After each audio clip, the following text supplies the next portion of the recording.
L'extrema dreta juga a la confusió, però la confusió que se li permet tindre l'altaveu en els mitjans de comunicació, malgrat que és un partit extraparlamentari.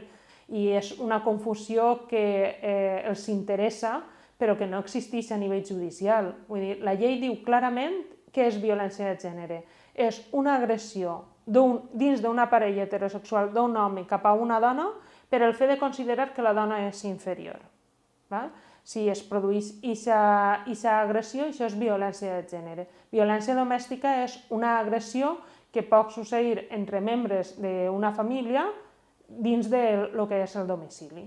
I tot està castigat. Vull dir, no és que les agressions de les dones als homes no estiguin castigades, està castigat, vull dir, i en la mateixa pena. El que passa és que la prevalència d'assassinats de dones és molt més elevat. Denúncies falses i exageracions estan en tots els delictes, però el que no se pot dir és que una cosa que no has pogut provar i que s'ha absolt al denunciat o a l'acusat per falta de proves, que això és una denúncia falsa.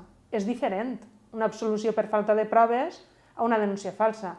Però a més, és que la denúncia falsa es pot perseguir i les xifres són això, venen a indicar que no n'hi ha el número de denúncies falses que ens volen fer creure. El feminisme el que busca és la millora, però per a igualar, no és per a llevar ningú dret als homes. Com que el feminisme el que vol és eliminar privilegis d'una part de la societat, ningú està disposat a renunciar a bones als seus privilegis.